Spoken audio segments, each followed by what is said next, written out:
Welcome to the MTR Network. We are back. It's been a very, very long time, at least for me. I know that we're getting back into the swing of things. And I'm Shanna. I'm here with the doctor. And we are going to discuss mainly Supergirl, but mostly all the stuff that's coming up. There's so much good nerdy stuff. So let's get started, I guess, with Supergirl. Oh, as we're doing this, we're going to talk about some stuff, and then we're also going to give you guys some of the audio from San Diego of the Supergirl cast and the things that we talked to them about. So you'll hear some actual words straight from the actors' mouths. So is there anything that you wanted to start with in terms of Supergirl? No, I'm going to let you start. Okay. So I'm like, do we save the black people for last? Um, one of the things that we talked a lot about last season was Monel and Kara. And although the season ended with Monel going off into wherever and not being allowed to come back to Earth, um, Chris Wood was there at San Diego, and as far as I know, he is a part of the cast this season. So, what are your thoughts on that?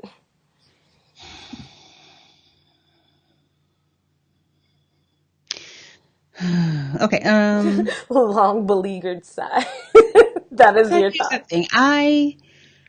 In the moment, I liked his character. In retrospect, I liked his character, but again, I don't like how it felt like to a certain degree without meaning to, they took the show away from Melissa and kind of gave it to Chris.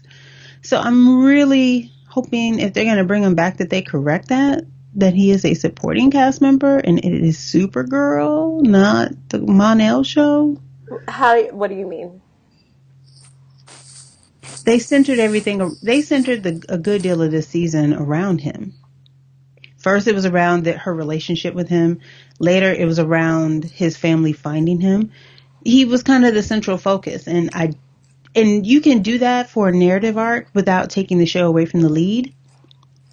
But for her second season, after a rough start on CBS, to be about the white male character is kind of a problem for me.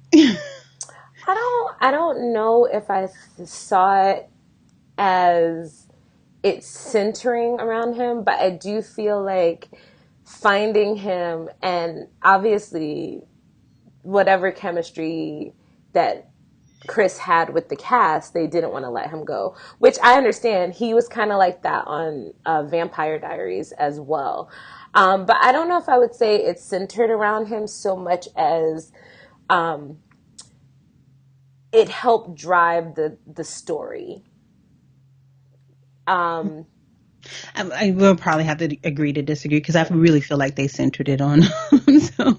because I don't know if I feel that when I think of something like centering around somebody, I think of it as like we are focused on their growth. And I think the show made it very clear that the season was focused around Kara's growth.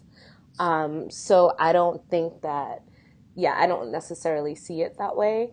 Um, but I do think that they did make Manel more of a driving force of the story and the action um, by making everything happen with the aliens and the invasion and it being about his parents and Daxam and all that kind of stuff.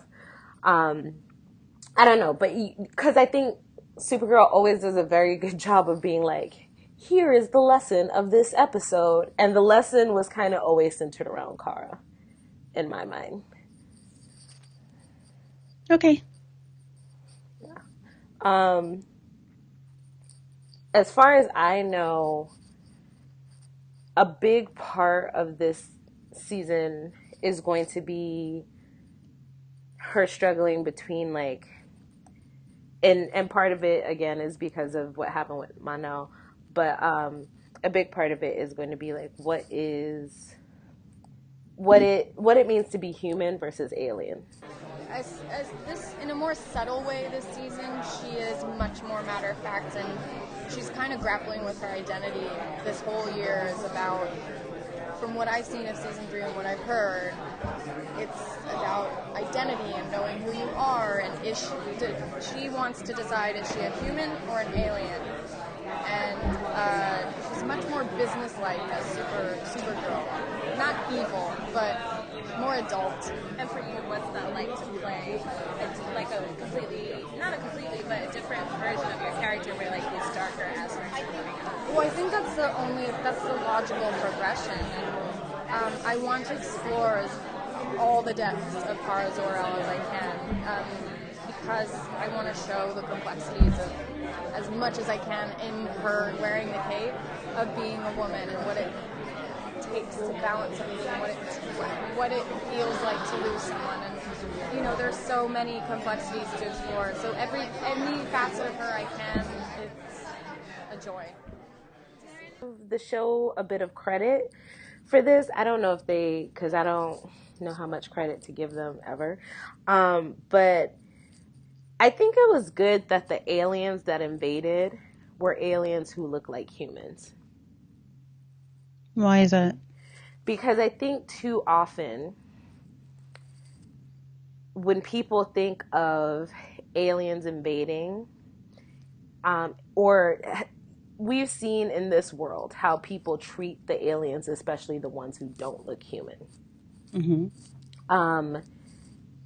And I think it was good. It was a smart idea. I don't know if they'll capitalize or play on this, but I think it was a smart idea to make the invading aliens look human. Because I think it's easy to fear something that looks different. Now, I don't know if the show is deep enough to capitalize on that I'd idea. argue the answer to that is no. Yeah. But, I mean, when you think about it, like, I was thinking about, like, Martian Manhunter and David Harewood's character.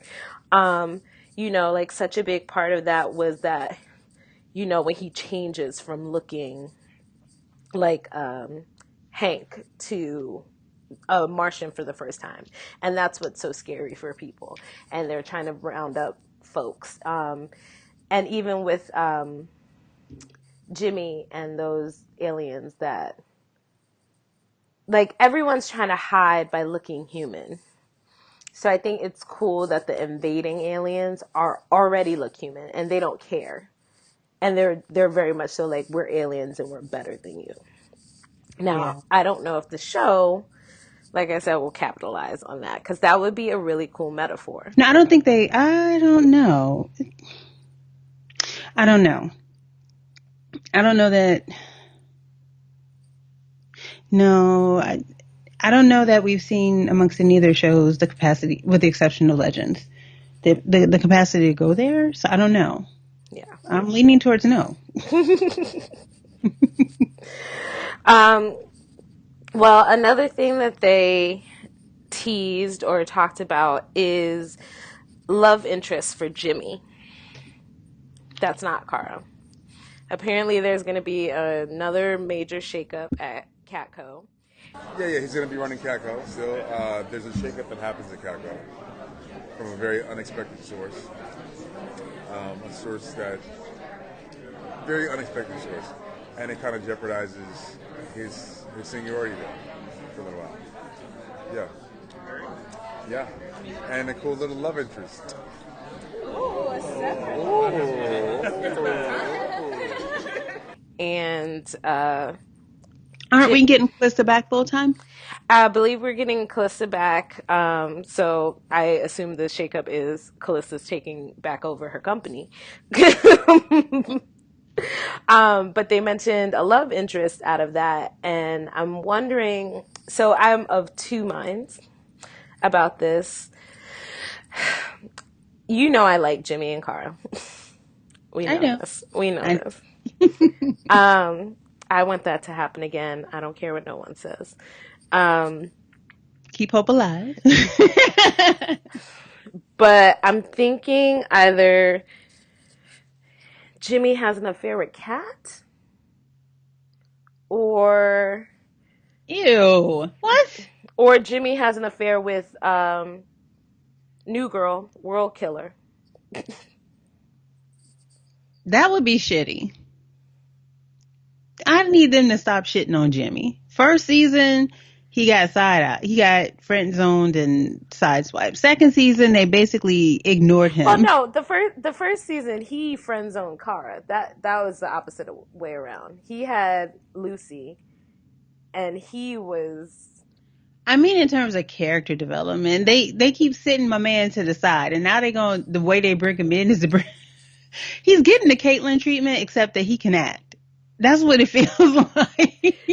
I don't know, because I think on any of these shows, the way you have a storyline is you do have to have a love interest. I mean, you look at Alex's screen time went up when her and Maggie's relationship started. Even John, when him and Magan had their thing, his screen time went up. So that's just kind of the way of the CW show. So that I'm not, you just got to accept that or or move on to a different network. But I think that would be really interesting if Jimmy ended up in a relationship with this. First of all, it would totally mean he's in the story full time. And second of all, that would be interesting to find this woman who is possibly going to be a an alien who is destined to destroy the world. That would be really interesting. And to see if her relationship with Jimmy affects what her destiny is. If we go back to season 1, my love will save the world shit, I swear, oh God, I will murder everything. I will quit the show. I mean, you will have to find a new co-host. I will quit the damn show. If they make her the big bad and Jimmy's magical love saves her, I will quit the show. Again, though, I mean, we have to remember like where we are and what show this is. That has literally been how every season has ended. So, dear podcasters, if you're interested in helping Shanna with season 4, send an I'm just saying, like, we're acting like we don't know how this goes. That has literally been how every season of Supergirl has ended. My love saved the world. Last season, it was his love for Kara. He was willing to set off the bomb or whatever, despite the fact that it meant he couldn't go back to Earth. This season, the season before, it was the power of Supergirl's love for the city, like, caused everybody to band together and save the city. I hate everything. I mean, I'm just picking up on a pattern here. Like, I need them to do better, is my point. I mean, it's kind of like with The Flash. It's like every season, Barry, I'm not fast enough to beat my enemy. I'm not fast enough to beat my enemy. I'm not fast enough to... Good God, dude. And then he magically becomes fast enough just in the nick of time. Yeah. That's how it works. I mean, you can not like the superhero tropes, but that doesn't mean that the superhero tropes aren't coming. They're coming. They're there. That's what it is. So, I don't know. Those were just my theories because I was like, okay, either the shakeup is, I don't know, Jimmy and Kat, which I feel like if they did Jimmy and Kat, they would like definitively be saying to me, Shanna, Jimmy and Kara are never going to get together. Yeah, you can't come back from that. Yeah. That was just... Although, remember back in season 1 of Agents, Ward and May got together. That was different, though. They went into that as fuck buddies. That's what I'm saying. We don't know. What if that happened? That would be interesting. No, because that's not who Jimmy is. They've not shown us at all that that's who Jimmy is. Maybe he decides this season that he needs to just have some fun. Just keep it loose.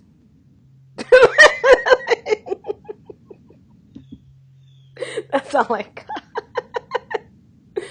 I don't know. I'm just out here Girl spitballing. community frowns on your shenanigans, I'm ma'am. just out here spitballing. Look, I still think I'm throwing out better ideas than some of these CW writer rooms. Oh, absolutely. But still. Um, then what else? So we know that Maggie has left the show. So no Bye more. bye, Latina. Yeah, so no more Maggie Alex.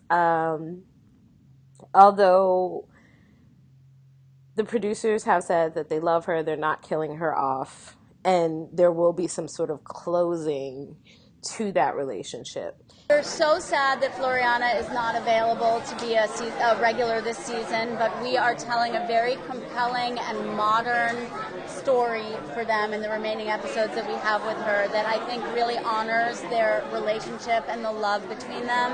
And Floriana's welcome back. We'd love to have her come back to the show. Whenever she's available, Maggie is always welcome. It's not just gonna, she's not just gonna disappear off screen. Do we want another love interest for Alex? It's going to be kind of hard to top out. I mean, Latino status aside, it's going to be kind of hard to top the relationship that was Maggie and Alex. So I don't know. If they do it, it needs to be towards the way back end of season 3. Mm-hmm. It can't be right off. It can't be early. It can't be in the first. I'll argue it can't be in the first 18 episodes. And truthfully, it shouldn't be in the last 4 because by then we should be wrapping shit up. But I'm just saying, it can't be early. Yeah. If they do it. If at all. Wait for season 4. I was just thinking about the crossover thing, which I know that they said Supergirl is going to have a much bigger presence in that. But I don't feel like there are very many, like going back to that cover that they released, Mm-hmm. I don't remember Alex being on it. And other than John, was there anyone from Supergirl? Hold on, let me look. I'm trying to find the cover. Yeah, I'm looking at it right now. I don't think so. Okay, yeah, I see Martian Manhunter. You broke up a little. What? I see Martian Manhunter on the cover. Yeah, can you send it to me? Because I can't find it. I'm only seeing one from this last season. Yeah. I'm trying to find just the picture right now. Like right now I'm on an article that shows it. Oh my God. I'm like, make pictures big again. Okay, here we go. It's bigger now. Firestorm, The Flash, Firestorm, Heatwave, The Atom, Zari. I don't know who that is. That must be some new character.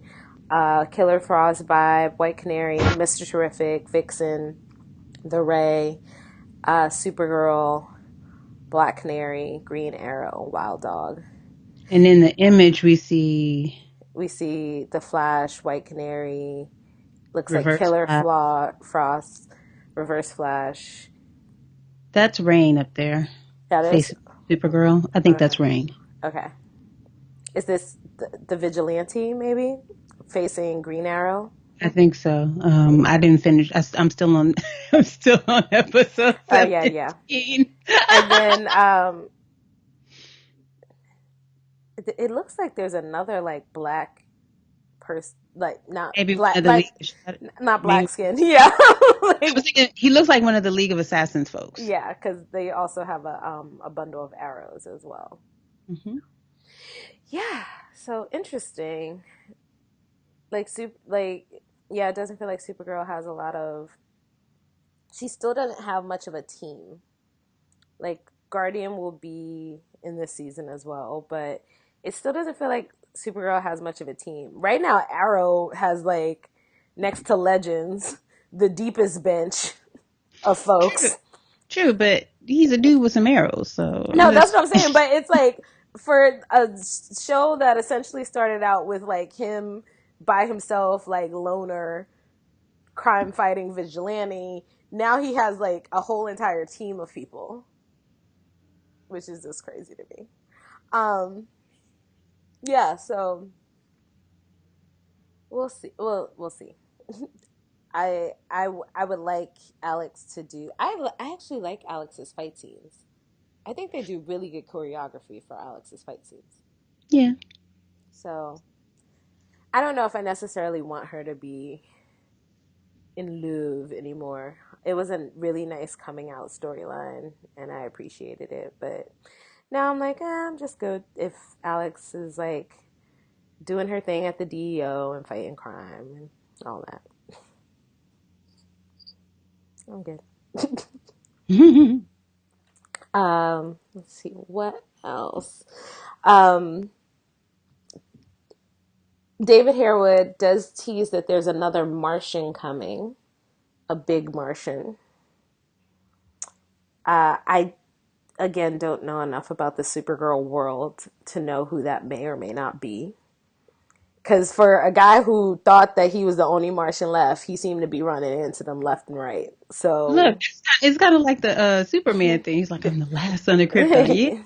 Yeah, apparently not. Yeah.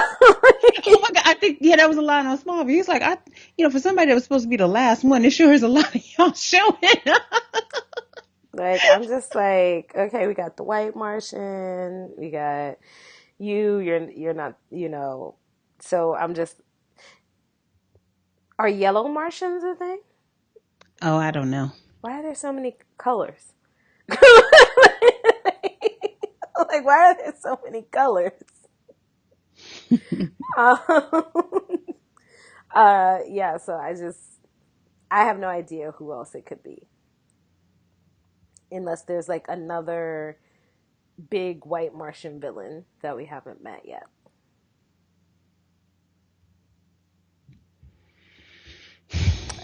I got nothing? Okay, you got nothing. All right. It's like, I don't know. I can't answer your question. Okay. I literally don't know. So, anticipate another Martian. Because I know how the internet works, someone will probably tweet at us immediately after listening to us and be like, here's all the articles on all the different Martians in the DC universe. Come through, Michael Ford. Come through. No, seriously, he helped us out a lot, especially season 1 when we were getting some things wrong. So I'm serious when I say that. Come through. If you know, let us know, man. Keep us accurate. The other thing that I've been thinking about is they have not revealed as of yet that Linda Carter's an alien, correct? Oh, you mean to the larger world? Yeah. No, as far as still just the folks who knows who Kara is now. That's about it. Yeah. So that's going to be a huge reveal at some point. Lena Luthor is still on the board. Her mama is still on the board. And now that her mama's theory about alien invasion has kind of been proven correct, that means she's going to have some backing behind her. Yeah, I'm interested to see where they take that. See if we get Jeremiah back. I mean, I like the idea of having Jeremiah back. I also want to continue to see this relationship between Kara and John develop, as well as John and Alex. Just because I think as Kara struggles with that, like how much of a human versus how much of an alien she wants to be, I think John is going to be a big part of that. But in terms of like the larger storyline,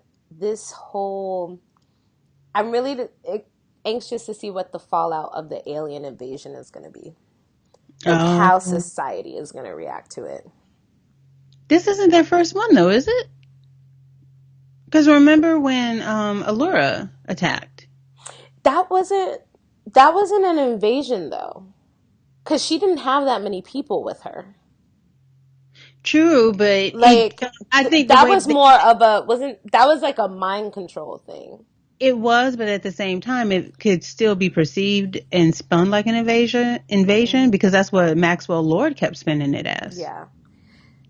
Just forgot about him. Just lost him in the move. He just They, it's like they he's like a box that got lost in a move. girl, they Judy Winslowed him so hard. I Him know, and and I personally liked his character. Found him incredibly interesting. So I'm so surprised. Um, by yeah, I'm so surprised that they just kind of axed him out. Like I just wouldn't it be great to see Maxwell Lord working with Lillian Luther? yeah. I mean, I as Deepalm says, we can't give away all our ideas for free, but sometimes I'm really like, can I just write a script for you? It just I need boggles you the to get mind. your foot in the door and handle that, sister. Just like, why are we not utilizing the things? Um, but yeah, I just think I felt like last season they did a really good job of. I know it's not the best, and I know it could be better, and I know in general they could treat their black characters, Jimmy, better. But I think Supergirl tries to do the thing where being an alien is a metaphor for being a minority. Mm. So I would love to see them really talk about the alien invasion and the fallout from that and how the world and the government reacts. And I think that would be really, really interesting. Especially when you have somebody like Kara who's like just out here like hustling, trying to like save the world because she feels bad that her boyfriend is gone or whatever. Like I just think it would be a really good thing. To be honest, even though I don't think they're the best, I would trust Supergirl with the Black Lives Matter storyline before I would trust Arrow. Oh, absolutely. I'd trust them with it. I'd actually, well, no, because fuck Firestorm right now. Um, Oh, I would trust Legends with the Black Lives Matter. because you saw how they handled that slave episode. No, I I would. love that slave episode. I love No, that episode. I didn't mind parts of the episode, but then when they had the sing, The only thing I didn't like was that little Negro spiritual at the end. Other than that, I thought it was great. So I would trust the Flash and Supergirl before I trust Arrow. No, I wouldn't trust the Flash. Really? You don't think No. Jesse will be like, we ain't doing that? I see Jesse be like, we ain't doing that. We ain't saying that. We not going there. Um. I'm not saying the writers' room would get it, but I would say Yeah, between but that's the Candace thing. The and writers' Jesse. room wouldn't get it, and I don't. I think Jesse would say something, but I think Jesse is also the type of actor that he's like, I really respect the writers. The writers have their job. I have my job. I think he's that kind of. I think he's an old school actor like that. Mm. Um. So, yeah, I don't know if I would trust the Flash with it either. Honestly, I really think, and this is weird, the best way that I saw a Black Lives Matter storyline handled was on Degrassi, and that was because Never watched that show. they did it over a full season. They really hit every single point of view, um, and like from the like very overt this thing that this person said is racist to like the very covert. It makes me feel uncomfortable when you say that, and I know that you are a good person, but what you said was wrong. Like they hit all those different levels of it, and I really appreciated that. And I don't know if any of the CW shows, and they don't have to. They like this is they could also just leave it alone completely. Um, That would be my preference. I don't think they have the depth to do it over a few episodes, which is, I think, what something like this requires if you're going to show nuance. I will trust Agents of S.H.I.E.L.D. with Black Lives Matter before I trust any Oh yeah. CW property. But the thing about Agents of S.H.I.E.L.D. too is that, and that's why I think Supergirl would be the best place to really talk about how society reacts to the alien invasion, because I think Supergirl has that built in to use that as a metaphor with the aliens. And I think a similar thing would happen on Agents of S.H.I.E.L.D., where they would like weave it into the idea of Inhumans. Mm-hmm. And that's kind of like what I like, because for some they won't necessarily need to engage with it fully, but for people like us, we'll see it, we'll recognize it, and it'll speak to us. Right. So I don't know. I hope they do something a bit deeper in terms of like talking about the fallout. That is my hope for Supergirl, but I don't It know. is Supergirl. Yeah, it's Supergirl, and all of these writing rooms in general just like need to tighten up when it comes to these long seasons. These long seasons with these long breaks built in. They all have to figure out how they can tighten up and be consistent. Because I'm just, me personally, but also the TV viewing audience as a whole is not here for it anymore. There's Mm-mm. too much TV. We were talking about this before Such we good started TV. recording. It's like there's stuff that you love and you love the series, but just there's other stuff to watch. And so like if I don't immediately want to go watch it, there's like 10 other things that I need to catch up on anyway. Like Shows I've been meaning to start that are in queues that I haven't gotten around to, and I'm like, oh, this is a good time. exactly. So it's like if an episode comes out and I don't want to watch it, and I even feel this way sometimes about Agents of S.H.I.E.L.D. I love Agents of S.H.I.E.L.D. I don't necessarily watch Agents of S.H.I.E.L.D. the night it comes out, or even the next day. I'll usually watch it before the next episode airs, and I always love it. But for some reason, it's like a weird disconnect. I don't always have that, like, a new episode of Agents of S.H.I.E.L.D. is coming out. I don't know why. I'm not going to ever stop watching the show because I love it. But I just, there's certain shows that I'm like, oh, a new episode dropped. I have to watch this, like, right now.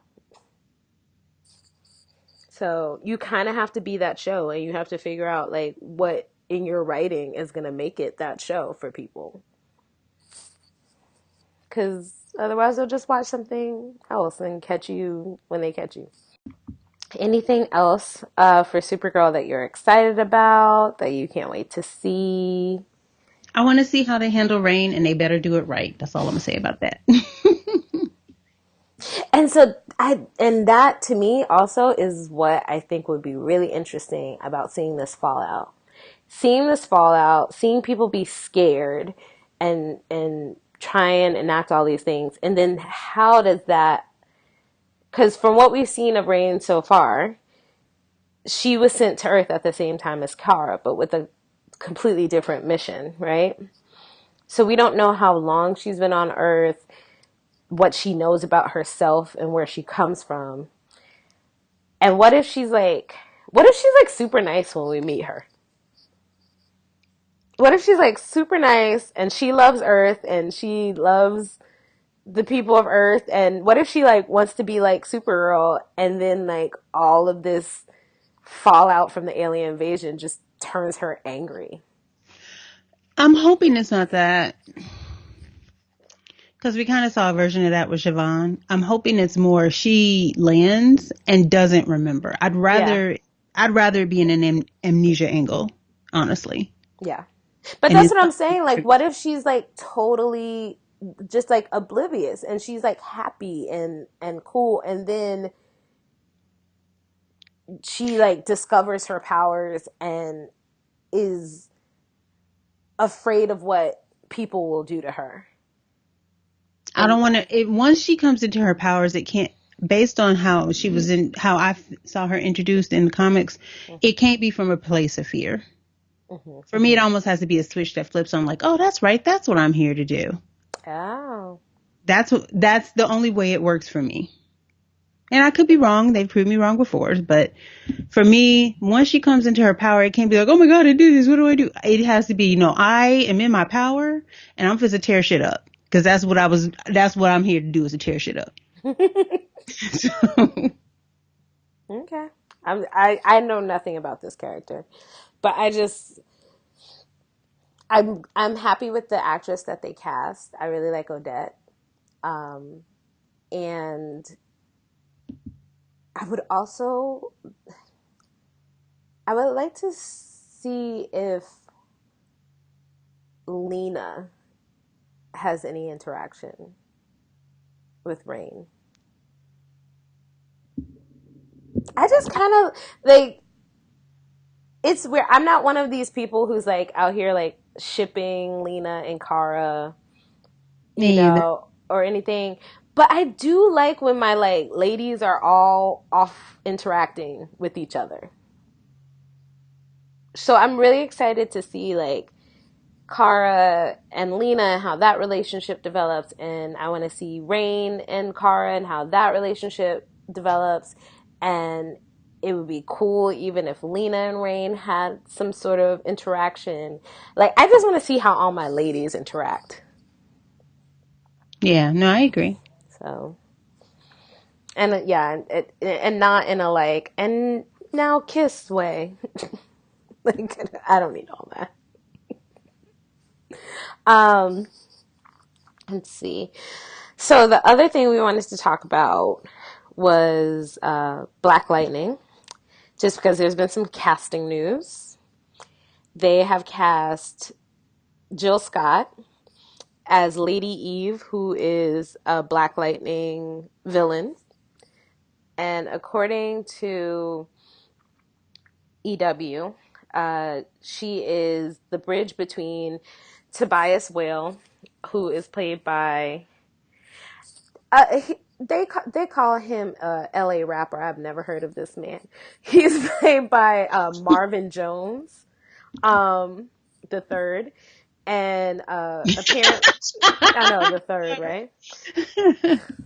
I'm like, I have not heard of this person, but I'm gonna believe you that he's a rapper, because you say he's a rapper, and then apparently her character is very much somebody who like is a professional. It sounds a lot like from Luke Cage, Alfie Woodard's character. I'm not remembering. Mariah. It sounds a lot like Mariah. Kind of professional by day, puts on a very professional face, and then is a secret villain. Apparently in the comics she's a member of Cobra Cult. And that's Cobra with the K. Just like G.I. Joe. Yeah, so that should be pretty interesting. I'm excited to see Jill out here, repping for the big girls. And she, I don't hate her acting. I, I like how you just left me out there to hang. I don't hate Jill's acting. I'm still side-eyeing her Cosby defense. I'm Oh, sorry. yeah. I mean, yeah, there is that. There is that. I've seen Jill in Properties. Her acting's not bad, but I'm still side-eyeing her Cosby apologism. So, yeah. Mm-hmm. Yeah, definitely. Apparently the actor playing Tobias Whale, the rapper. I need to stop saying Stop calling that. the man a rapper. We don't know who the hell he is. I need to stop saying His that. mama named him Marvin. He Marvin. He's albino. Oh, okay. Mm-hmm. Yeah, Still got nothing. yeah. And looking at the character that he plays in the comics, I'm getting a very like Kingpin-ish kind of a vibe. That should be interesting. Um, yeah, so I'm excited for Jill to be out here. I just think it's great that a new show like this is already doing such like big casting. I think that shows, they're putting some weight Some behind effort. it. Like some Yeah. effort into it. Yeah. Mm-hmm. And it's Salim and Mara, Brock Akil. So at the end of the day, I'm just excited. We have two black showrunners for a black ass comic book show. What? Like, this is what we've asked for, people. Yeah. Oh, and look, and I'm hoping they taking tips from Ava over at Queen Sugar in terms of like how they shooting folks. Because I hate to say it, now that we've watched Queen Sugar and Insecure, I'm struggling with other shows that have anybody that's darker than a cafe au lait on there. Because I was watching Travelers, and it is a good show. Watch it, check it out. It's a sci-fi show. It's a Netflix original. Season 2 drops, I think, in a couple of weeks.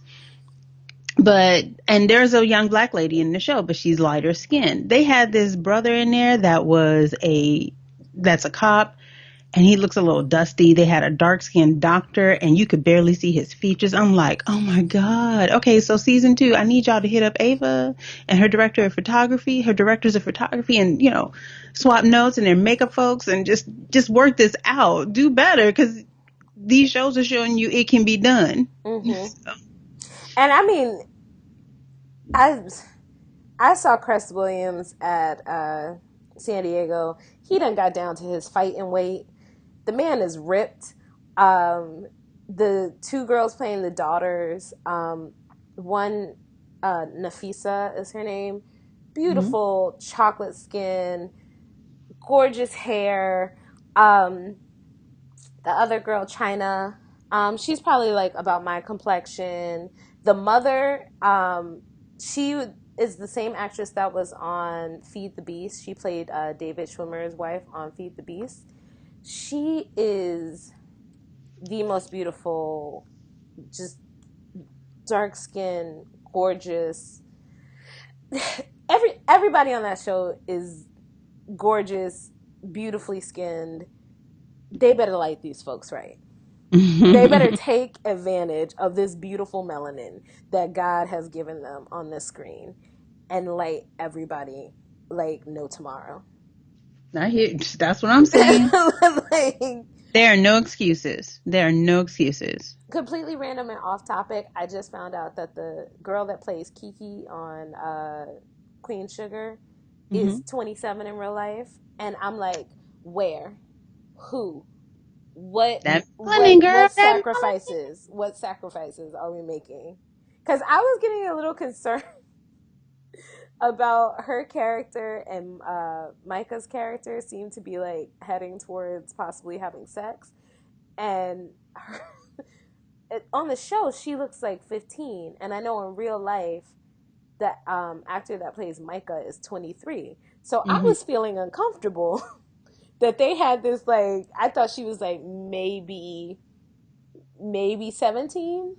So I was like, oh, they have her like playing this teenager, and the actor is too old, and they might have a sex scene, and I feel uncomfortable. And then I find out she's older than him. I'm like, how? She is consuming whatever herbs or roots that Bianca Lawson is using to keep herself young. Because it just makes no sense. Bianca Lawson, I think, is 37. No, she's in her 40s. What? Yeah, I want to say she's like 46, 47 years old. No, she's not that old. Hold on, IMDb, do your magic. I'm over here like, Bianca Lawson age. I love that when you look up Bianca Lawson age, the first thing that comes up is ageless. She's 30. She's 38. She's 38. Sorry, Bianca, I thought you were older. There's somebody else though that was in their mid 40s, and I was like, what? I forget who it was. I don't know how. I mean, like, I know how as Black women we are doing it, but I also just don't know how we're doing it, because out here looking a smooth 16. Okay. The other thing we wanted to talk about, our colleagues right now are at New York Comic Con, out here partying with the cast of American Gods. You know I'm jealous. Chatting it up with Sonequa Martin Green from Star Trek Discovery. I know. You know, because you know how I get. You know I have, like, severe FOMO. and I get very upset. And you guys, I know that I have a super fun, interesting time. I was just at Rose City Comic Con like 2 weeks ago. 2 or 3 weeks ago. I was in Portland for that. I was in LA like a couple weeks after that for the Solange concert. Um, I enjoy my life. I have a good time. I still get so jealous though when all of my friends are at something and I'm not there. So I had Ashley texting me last night. She's like, Ricky Little just kissed me on the cheek. I was like, deep breath, Shanna. Deep breath. It'll be okay. You are not upset. You are not angry. So they are at Comic-Con enjoying themselves. We are here watching from afar. And as you know, whenever it's a convention, all the trailers drop. Just trailer after trailer after trailer. So we are going to watch some right now. The first one, which I particularly am excited for because I saw this movie 5 times in the theater, the Pacific Rim 2 trailer. Okay, let me get the share screen going. Do-do-do. Yes, share the whole damn screen. Type is the worst. Okay, here we go.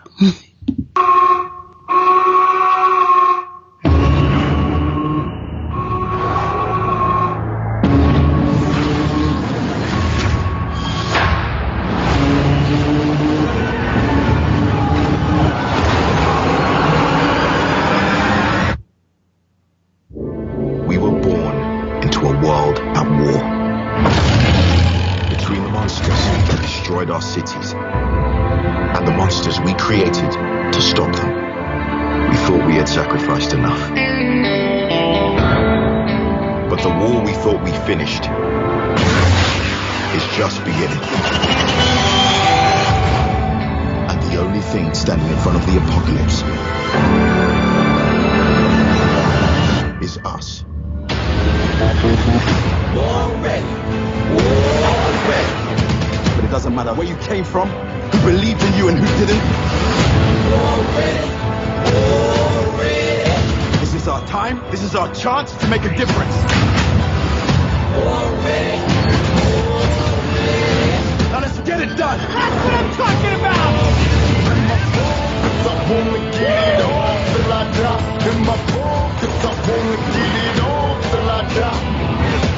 They've evolved. And they could wipe out all life. Y'all remember me. Y'all remember me. In my focus, I wanna get it on till I die. Get it on till I die.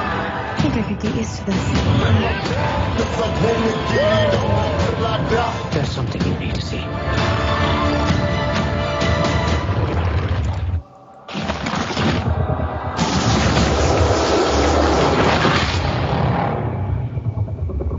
Well, he's pretty big.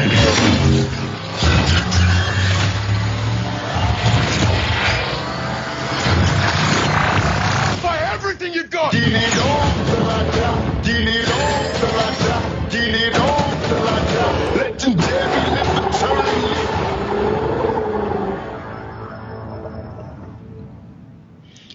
Okay, so no, don't I don't want to watch the babysitter trailer.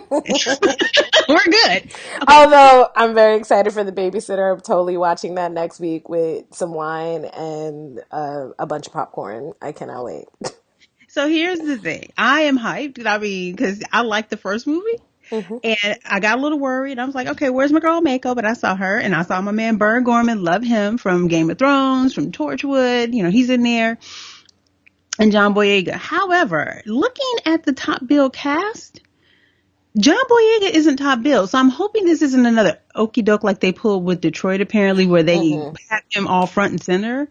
But he's not really in the movie as a central character. And I'm hoping that we didn't just see all of John's scenes in this trailer. Yeah. Okay. I think I'm wondering if maybe he didn't top bill himself because he's also the producer. of the movie. So I'm wondering if maybe he purposefully did that. Except you know who is top billed? Who? Scott Eastwood. Exactly. Yeah, he is like standing like right behind Boyega in the thing. Yeah. How does Scott Eastwood keep getting work? Because Clint Eastwood is his daddy. That's How. like real. That is like real time, real deal nepotism happening. It wouldn't be so bad if he could act, but yeah, I always feel like what's his name in School of Rock. He's like, and his brother, little nepotiz. Like, that's how I feel whenever I hear the name Scott Eastwood. I'm just like, little nepotiz. Like, I just don't understand. But yes, so that is what I'm hoping. I mean, the whole breakdown of the like when you read the breakdown of what the story is, it's all about Jake. Like Jake Pentecost is his name. I did think it was smart in the beginning of the trailer to have what's his name? Have it open on a little white girl. I was like, that's smart. It was like trick the white people. Give them a little okie doke. Appreciate that. I also really like that he is giving a speech like the one that Idris gave in Pacific Rim. And the other piece, for the first time in a real long time in a major film, they letting John use his natural accent. Oh God, finally. I know. Well, the thing is, John has said before that for Star Wars, they asked him what accent he wanted to use, just like they did for Diego Luna. John chose to use an American accent. And I don't know if that's because, I don't know if that's because it feels like he's been doing a lot of American movies lately. Like maybe he wanted to practice his American accent. I know, what's his name? Alfie Enoch. He said that when he got the role on How to Get Away with Murder, he's like me, which I also really appreciate. He doesn't drive, so he takes public transportation everywhere. And so he said that he would, just use his American accent while he was, traveling, just so that he would get it right. So I wonder too sometimes if like maybe that's just like his way of practicing. But yeah, I'm happy we finally get to hear it. I feel like he's been doing American roles for like a couple years now. We don't get to hear his accent. He was also at New York Comic Con this year, and I saw a really cute little interview with him where somebody was asking him, how does it feel to be a like kind of sci-fi fantasy icon? And it was cute because he was kind of like, I didn't really think of myself that way. But like when you think about it, he is. At this point, he's done Star Wars, which is a major sci-fi fantasy franchise. He's now doing Pacific Rim, which is another franchise. He started with Attack the Block. Yeah, that's what I was gonna say. Yeah, so he is kind of a iconic sci-fi fantasy actor, which is amazing for a Black British boy. And I don't know if you watched The Circle, but I got a little bit of sci-fi vibes from that trailer. Mm-hmm. I haven't watched it yet, but yeah, that's it has that Humans kind of feel to it. Yeah, where it's definitely supposed to be like kind of futuristic, but not so far ahead of where we are currently. If it feels like it could happen at any moment. Yeah, I'm really excited for Pacific Rim 2. The Jaegers look great. The monsters look great. It feels a little bit more CGI. And I think that's what's his name who's directing this. He did Spartacus. Stephen DeKnight. Yes, wrote it. I don't know if he's. I think, You know, Stephen DeKnight is directing. I'm sorry. yeah. So that feels very him. There's a ton of CGI in Spartacus. But he also did Daredevil, a Mhm. few episodes of Daredevil. Didn't he do the whole first season of Daredevil? Yeah, I want to say he did. He's Yeah. done stuff for Smallville. He was big, you know, he was all in Angel. He wrote a bunch of episodes of Angel and Buffy. So that, you know, the special effects thing is kind of his thing. Yeah, no, it's just, it feels a lot more CGI. I know when Guillermo did it, and they talked about this a lot, they did a lot of practical effects as well as the CGI. So when they were in those suits, like they were like literally in these like heavy mechanical suits running, like all of that kind of stuff. So this feels just like a little bit more CGI, which I'm fine with. It just, the city feels very CGI too, Yeah, I could see that. the background. But other than that, I really enjoy it. Yeah, I'm excited. I feel like I'm going to see this more than a few times in theater. I'm just so proud of John. Just so proud of him. Like, I know I've never met him, but I'm always just like, so proud of you. I feel like he's like my little brother or something. I'm just so proud for him. You're so silly. The second trailer, which I don't even know if I really want to watch it again. Let's do it. Let's bite the bullet. You gonna make me announce it? Brilliant. Yeah, I'm like, Justice League. okay. The last trailer, according to Henry Cavill, before the movie launches. Yes. Here we go. Let's do it. All right. Jason out here saving the whole thing.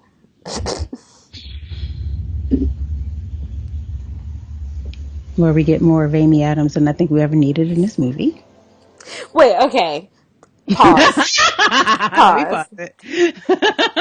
I will say that the thing I liked best about this trailer was this part. What? This is Why? because this is kind of what I would love these movies to be about. This is kind of what I loved about Wonder Woman, is the heart, the relationships. I like that stuff. Now, at the end of the day, Amy Adams is still not my Lois Lane. And Henry Cavill, though I think he is a perfect, like a picture perfect Superman, I don't know if they've utilized his acting talents at all No, in not these at films. all. So I'm not saying that this couple and this portrayal of Lois and Clark is my fave, but this is the stuff I would love to see. I would love to see the relationship stuff. And so I really enjoyed, like, you got from this scene, like, I figured out almost immediately that it was a dream. And I thought the devastation of him saying, like, oh, you said yes, and the ring, and then them cutting to her putting, like, dirt on his grave, that got me. That resonated emotionally. And I just wish these films would resonate with me emotionally in some way. Oh boo! Oh boo! Okay. We'll just keep playing. Okay.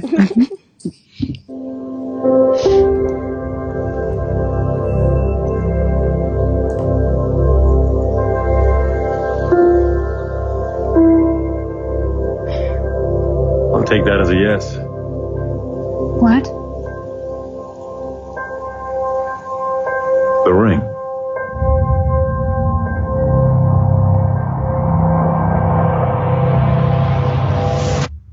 See, I felt that. I felt that moment. I was just like, look, listen, why? Okay, never mind. Let's finish the trailer. This is gonna be the longest 2 minutes on record. Let's finish. Violence, acts of war, and terrorism are all on the rise. I had a dream. It was the end of the world.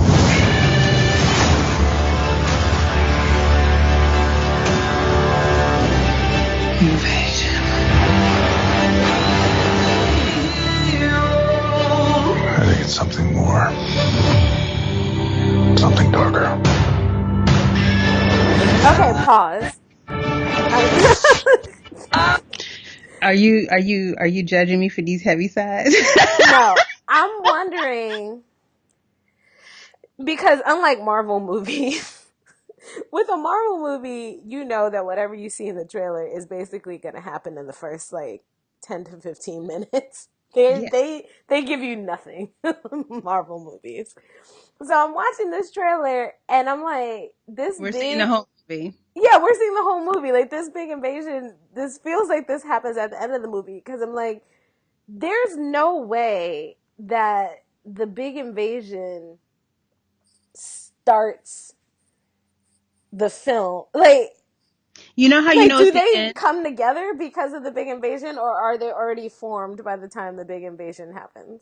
Let me help you out. You know how it's the end? If you look at BVS, Wonder Woman, Suicide Squad, and this, every penultimate battle or final battle is red tinged. That is how you know. They just showed us the end of the damn movie. Everyone. Okay. We gonna make it. Hang in there, listening audience. Hold on. We're asking people we don't know to risk their lives. Strong man is strongest alone. You ever heard that? That's not a saying. That's the opposite of what the saying is.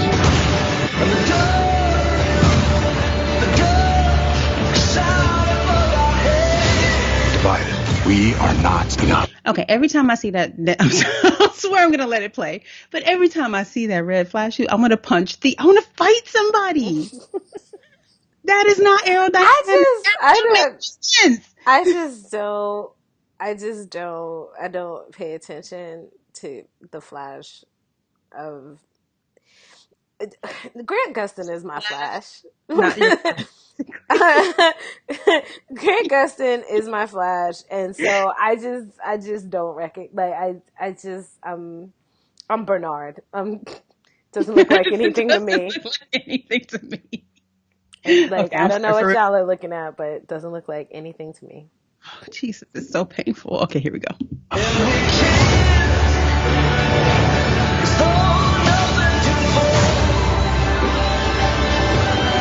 The world needs Superman. I do like that little if you seek a monument around you. What? I do like that. And this is the thing. DC has so much good stuff to pull from. I love that thing where you see the on the statue, like if you seek his monument, look around you. Yeah. Because DC has such good poignant writing to pull from. Why? Why? See, and this is why the stuff at the beginning with Lois and Clark got me, because I'm just like, that's the stuff. That's the emotional stuff. The broken relationship, the if you seek his monument, look around you, like people can come together, like these people are gods, but together we have the same power. Like that kind of stuff. Sorry. It's okay. I hear you. But, just frustrated. This is why I brought you together. Ride ain't over yet. Oh, man. Fucking Jason out here saving this goddamn movie. What? Jason is saving this movie with his quips and his gorgeousness. I don't know. I feel like yes and no, because he's supposed to be a king. I kind of agree with Ryan and our other group about that. He's supposed to be a king, and the other clips have him looking like a serious badass, but this has him feeling like just some frat boy dude, bro. And I'm like, no, don't do this to my boy. I'm okay with that. Let's finish it. We got 35 more seconds. We will make it through this trailer, people. Hang in there.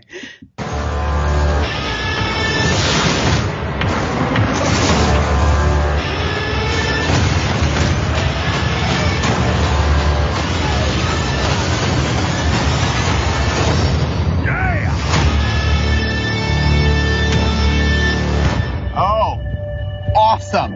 As a bat signal, that's your... Oh, sorry. It's your signal. That means we have to go now. Yeah, that's what that means. It's so cool.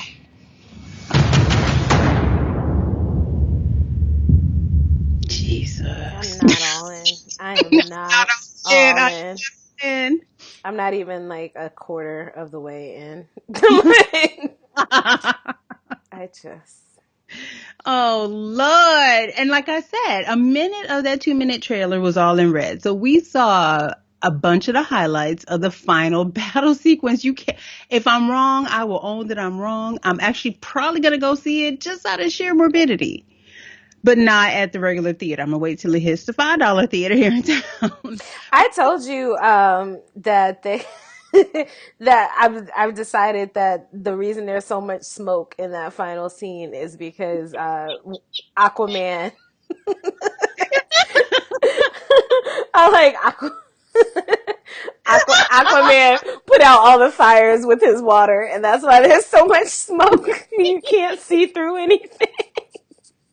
They're trying to mask the bullshit going on in that scene. Oh, Lord. Oh, God. So, yeah, that's a no for me, dog. That's a no for me. I cannot. No, that's no. But related, but slightly off topic, should I be Diana for Halloween, and should I be Amazonian Diana, or should I be... I kind of want to be blue dress Diana. I do too, but no one is selling that costume that I've seen. I am, by the way, obsessed with blue dress Diana. I have the Funko Pop. I have the doll. I'm obsessed. I have the tank top. I have the Daughters of the Mascara tank top with the sword in the back. Yeah, I'm obsessed with blue dress Diana. Needless to say, our Cisco and Ebert rating is 2 thumbs down for that. It's sad though, because each subsequent trailer makes it look worse and worse and like worse. I feel like they think they're getting better at this, and it's just hurting my feelings. Like I'm pretty sure Gal is gonna kill it because she's got this. I'm not worried about her part in it, but everybody else is sketchy, man. Like, I'm even with. I told you, I'm here for Jason. I think, like I'm like that gif of like Kris Jenner. I'm like, you're doing a great job, sweetie. Like because I honestly feel like I'm okay with Aquaman essentially being Jason Momoa. Why? Because Aquaman is not that interesting of a character. So I'm okay with Aquaman just being Jason Momoa. I don't need him to be this like we're really gonna delve deep into Arthur's motivations and frustration. No, he can just be Jason Momoa for me. I'm fine. So you're not gonna see the Aquaman movie? I'm totally gonna see the Aquaman movie, but I also feel like in that movie he's still just gonna be Jason Momoa, and I'm okay with that. Like I'm fine with that. I think they're definitely trying to show us in each of the subsequent trailers. It's gotten they're definitely trying to throw the jokes in there and try to show us like, hey, you guys, like this movie has laughter. You will laugh. You know what? I don't necessarily need a comic book movie to make me laugh. I just need it to make some fucking sense. Well, I think they're trying to do that because they know that we all feel that those movies are like morose as hell. So they're trying to be like, look, you guys, you can laugh. It'll be fun. What I don't think, what I think that they still don't get is we want light. Like when we say, like, I know some people when they say light, they mean laughter, like they want lighthearted. What I mean is I want to be able to see. We need UV rays. We need fluorescence. We need incandescent bulbs. We need some actual physical sunlight. Yeah, I mean it literally. I would like there to be light in the scene. Like, that is what I mean when I say that I want light from this universe. And again, I don't need them to be Marvel. I No. don't. I don't know why they think when people critique them that we're saying that we need them to be Marvel. We don't. What I need is, it feels muddy. It feels like you're trying to hide behind CGI and special Mm-hmm. effects. Yep. Yep. It feels like you don't have the confidence in what you're doing to Yep. show it to us in the light of day. Yep. Mm-hmm. And that's why I get frustrated. The best fight scene, the best two fight scenes in Wonder Woman were the fight when she goes into the town, when she walks through the no man's land and goes into the town, Mm-hmm. which the director had to fight to keep into the movie, which again shows you what is DC thinking. And the Yep. second best was the Amazon fight on the beach. Yep. And guess what? There was light. Light in both We of could them. see stuff. So I just, why? Why? Why are you like this? I just, it hurts. It physically hurts my heart. Yeah. So that's where I'm at. I've said since the beginning, I am going to go see this movie. I am probably going to go see it a week or two after it comes out because I'm not in any big rush to see it. Yeah, that's where I'm at. And they have yet to show me a trailer that makes me think that I want to go out to see it any sooner than that. Agreed. So the final trailer. And by the way, I just Googled, and no one has the Diana in the blue dress costume. The next trailer is going to be Marvel's Runaways, which is actually going to be on Hulu. It's a Hulu original. Yes. Here we go. The kids that know you when you're young, no one will ever know you like that again. Don't give up on that. Let me stop right there. They are liking these black folks, and I appreciate it. Just throw that out there real quick. Start there. By the way, so I have not read the Runaways comics, but I actually have put it on my my library request list, so hopefully I'll be getting that soon. But it's written originally by Brian K. Vaughan, who writes Saga and Paper Girls and every comic that you love, because Brian K. Vaughan is a brilliant writer. I've seen the cover a bunch of times, and the black boy that they have in this show looks exactly like the boy on the cover of the comic. I don't know what he looks like outside of this. I don't know if they cast him because he looks just like the kid on the cover, or if they turned him into that. But I have never seen a more faithful comic book casting. Nice. I was amazed because like I said, I haven't read the comic, but I've seen the cover a bunch, and I was like, that is the boy from the cover of the comic. So I'm excited. Here we go.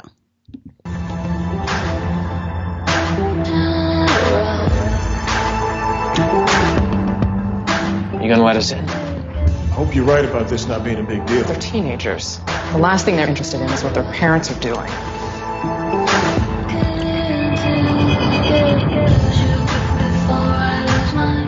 It's time. Where are they? Why is my mom's purse here?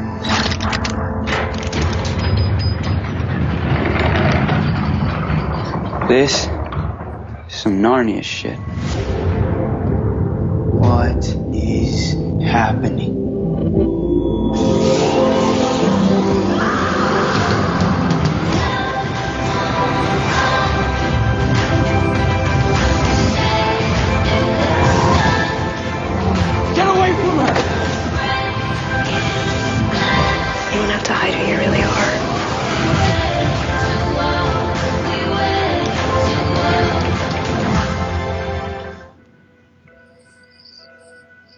Wait, we got 34 more seconds of what? Hulu, seriously? Nothing. Seriously, Hulu? They put 34 seconds of a Hulu. Lord Jesus. Come on now. But yeah, so for those who don't know the story of Runaways, basically it's a group of teenagers who they get together once a year when their parents meet up. And what they don't know is that their parents are actually villains. And they find out their parents' secret and they all run away together, hence the title. And they end up having to fight their parents. And it's all about found family and, overcoming hardship together. I just started reading, or I read the first issue of the new Runaway series, which is now being written by Rainbow Rowell, who's a very big YA writer. So that series basically picks up a couple years after where the initial series ends, and is about them coming back together, finding each other now again as kind of young adults. So I'm excited. The series has James Marsters from Angel. He played Spike and Buffy. And he was Brainiac in Smallville. Okay. James Marsden is our boy from Westworld. That's why we got that right. No, but I was just like, do we reference Smallville? Is that a thing? Yes, we do, because he was one of the best things about the show. Okay. Okay. You give James his props for his work. But yeah, it looks good. I'm here for it. I am. It looks good. And the nice thing is it comes out around Thanksgiving. So it's not like, it's when some shows are going to take a break. So I can spend it. I hope they don't do the whole week thing. They are. They are. I don't like Hulu for that. Come on, son. Like, I really don't like that about Hulu. Potatoes, please. It's so frustrating. It's really frustrating that they do that. I know what they did with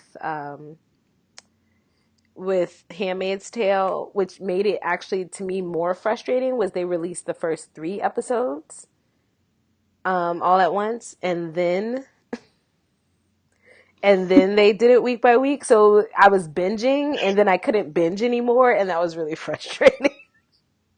I'm sorry. I made the mistake of going back to where I played the trailer from. For Justice League. Oh. Oh no, because I don't use this word, so let me just do this. Look at what Peter said. Oh. God. Oh my God. You know what? Oh God. All I'm gonna say is props to you guys who are excited for it. Oh my God. Props to you. Props to you guys who are excited for this film. Because couldn't be me. Couldn't be me. I'm right there with Peter. Couldn't be me. For those of you who are excited for it, I wish you all the best. All the best. Lord. Worse. I needed that laugh today. By the way, if you go on eBay, there's tons of really good handmade Wonder Woman cosplay stuff. I'm looking at the cape that she wore, that black cape when she comes to London. Yeah. Gosh, I wish I had tons of money, you guys.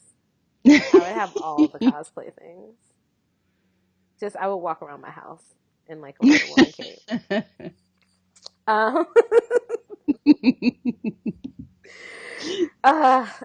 Yeah, so I'm really excited for Runaways. Also, just because I love Brian K. Vaughan. I feel like he's written so many good comics that I don't know will ever be made into like TV series or movies. Not because I don't think we have the capability, but I just don't. Because technologically we do. I just don't know if anybody can adapt his work well, and I think it's easier when it's something that's Marvel. You know, it's something that we recognize and that people are excited by just because it's Marvel. So I feel like this was like the easiest thing of his to adapt. I still want a Y the Last Man adaptation. I need to sit down and get that book. I've heard such good things and I've yet to read it. So good. It's so good. Just even the concept. The man's a genius. He used to write for Lost. Okay, I didn't care for Lost, but okay. I might have to watch it again. It's kind of like when I tried to watch Misfits the first time, and then I started watching it with Nina and Ellen and John, and I was like, oh, actually, this is a good show. Yeah, So, no, Lost is amazing. I had to give it another shot. So, yeah, you do. Yeah, so I'm excited for Runaways. I actually will be covering that for Project Fandom. I'll be splitting reviews of that with Edgero. So we'll be doing that together. Trying to think, is there anything else we wanted to discuss besides the trailers? No, I think we're good. I think we're ready. We start up this week. Join us. I'm already just anticipating all the craziness. I will be covering The Gifted with Chris. We'll be doing reviews of that every 3 episodes. I know I watched the first episode. You watched the first episode. Did you like it? I was pleasantly surprised because when I first saw the trailer, I'm like, oh, that's my girl, Amy Acker. I'm in, I'm always here. I love everything she's been. I like what she does. But I was like, but it's Fox. And so I was like, you know what? I'm going to watch it. And I enjoyed it, but I'm still thinking it's still Fox. And I have more fingers left over for shows they didn't screw over that were great than shows that they didn't screw over. And so I feel they're going to Fox it up because that's what Fox does. I really, really enjoyed that first episode. I was invested in that relationship. I don't know his character's name yet. I keep calling Marcos and Claris? Thank you. I keep calling him Sean Teal because that's his real name, and I know his real name because he used to be on Skins. So I'm immediately invested in their relationship, and I can't wait to see how they find their way back to each other. I love the relationship between Andy and his sister. Yes. And I saw you had mentioned like you thought she was going to be this kind of spoiled brat sister, yeah. Yeah. And I'm with you. I'm very glad that they did not go that route. I was really, really impressed by her. And the fact that she knew immediately what was going on. Mm-hmm. She had already gone through it.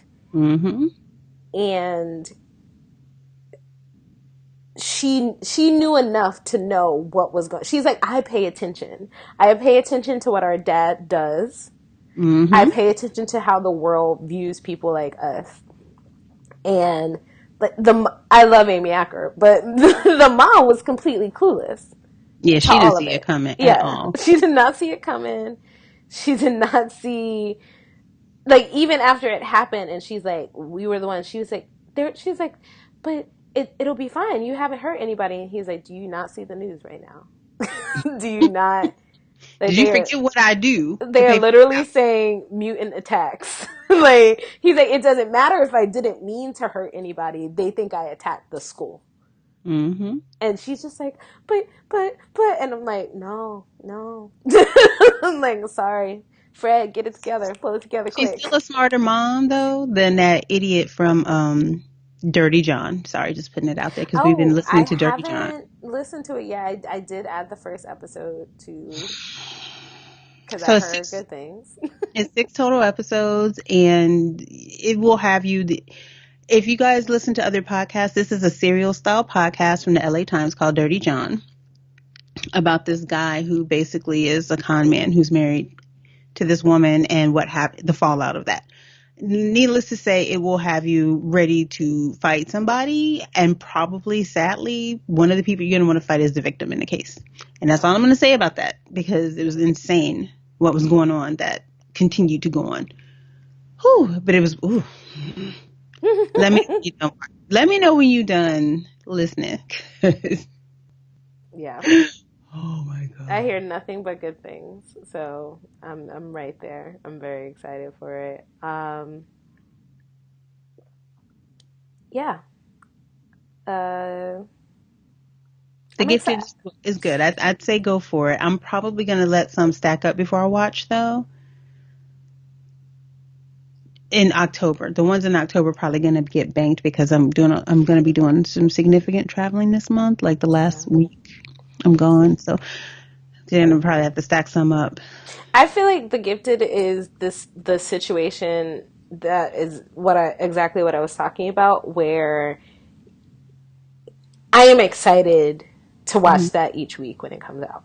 Mm-hmm.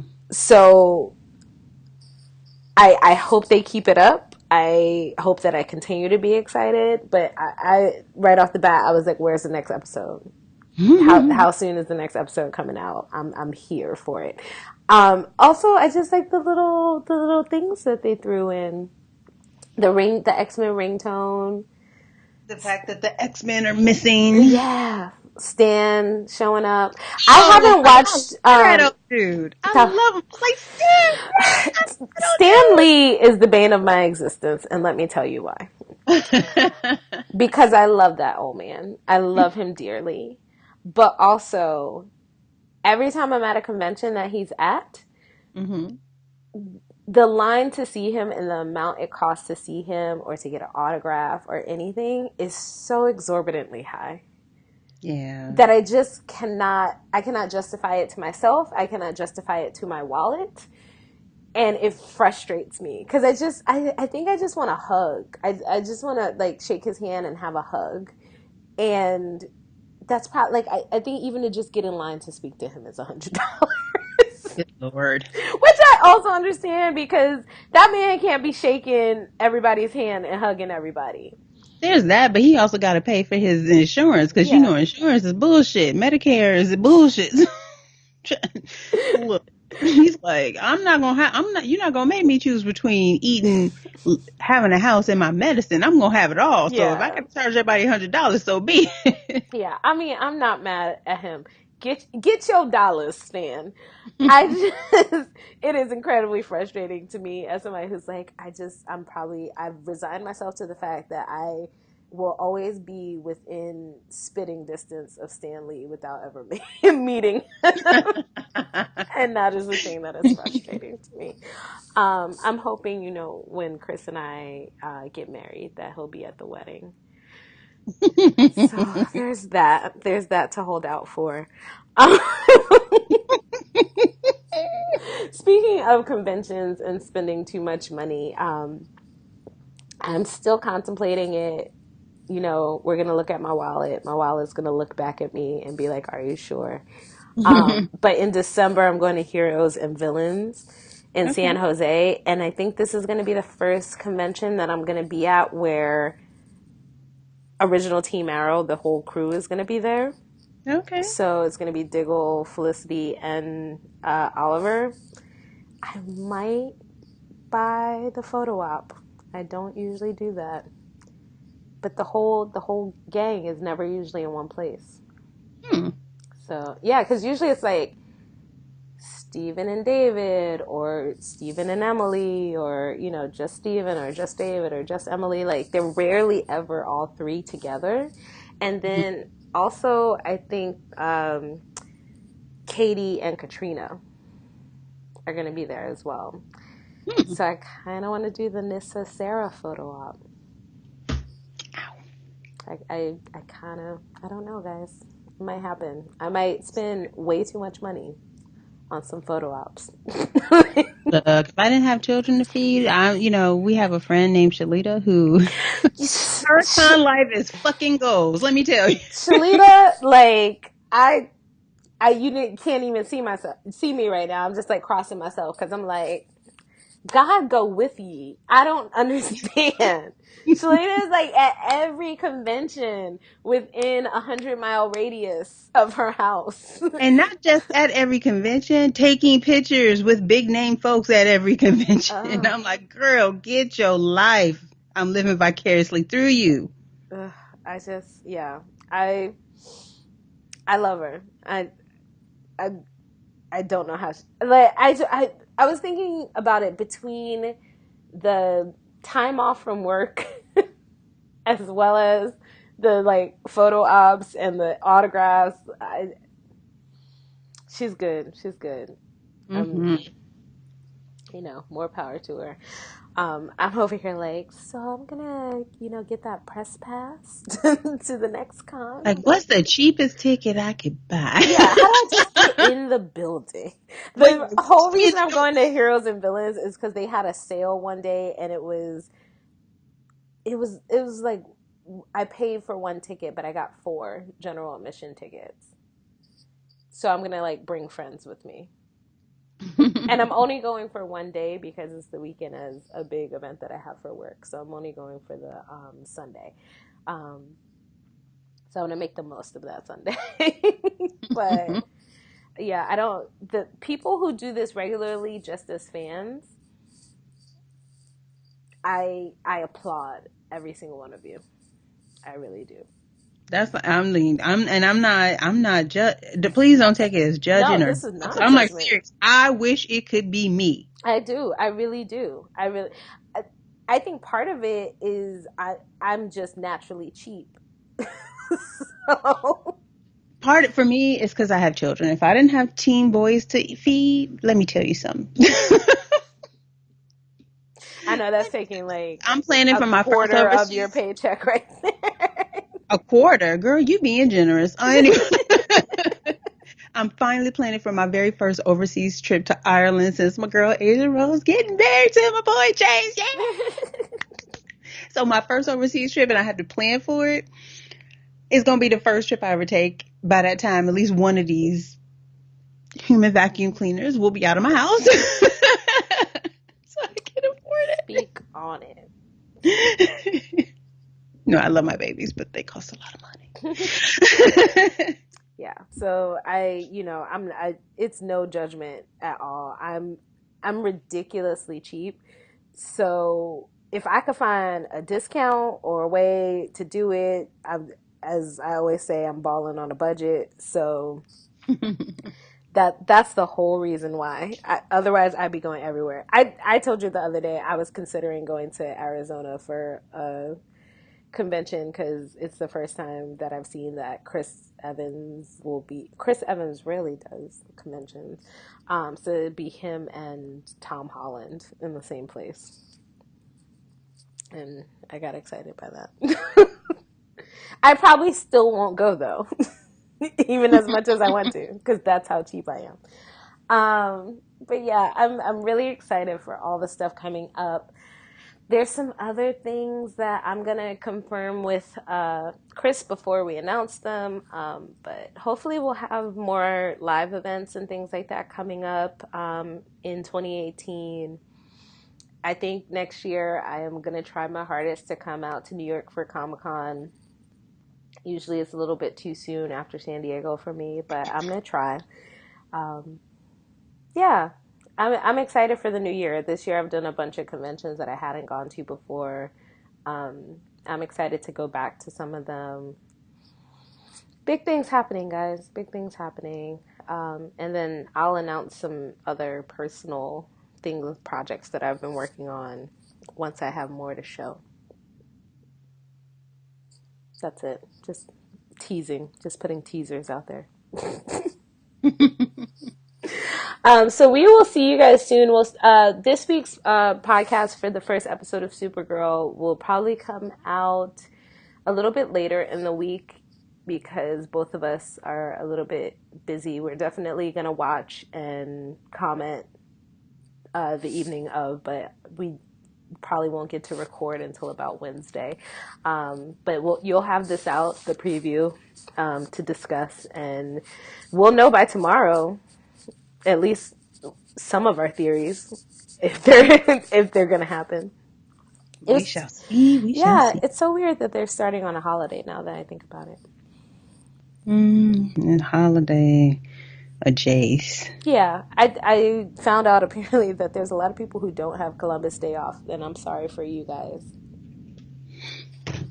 Like, unless you're in the school system, you are not guaranteed, or work for the state of New York, you are not guaranteed. Yeah, and my apologies for all of you guys. I'm so sorry, because I am so excited to not do anything tomorrow. But we love you. We'll talk to you soon. Can't wait to hear your thoughts on the first episode of Supergirl, and look out for all the stuff we're having that's coming out still from San Diego, new stuff from New York Comic-Con. But this has been a big year for MTR. I'm very excited for all of us. So, talk to you later. Bye. Bye.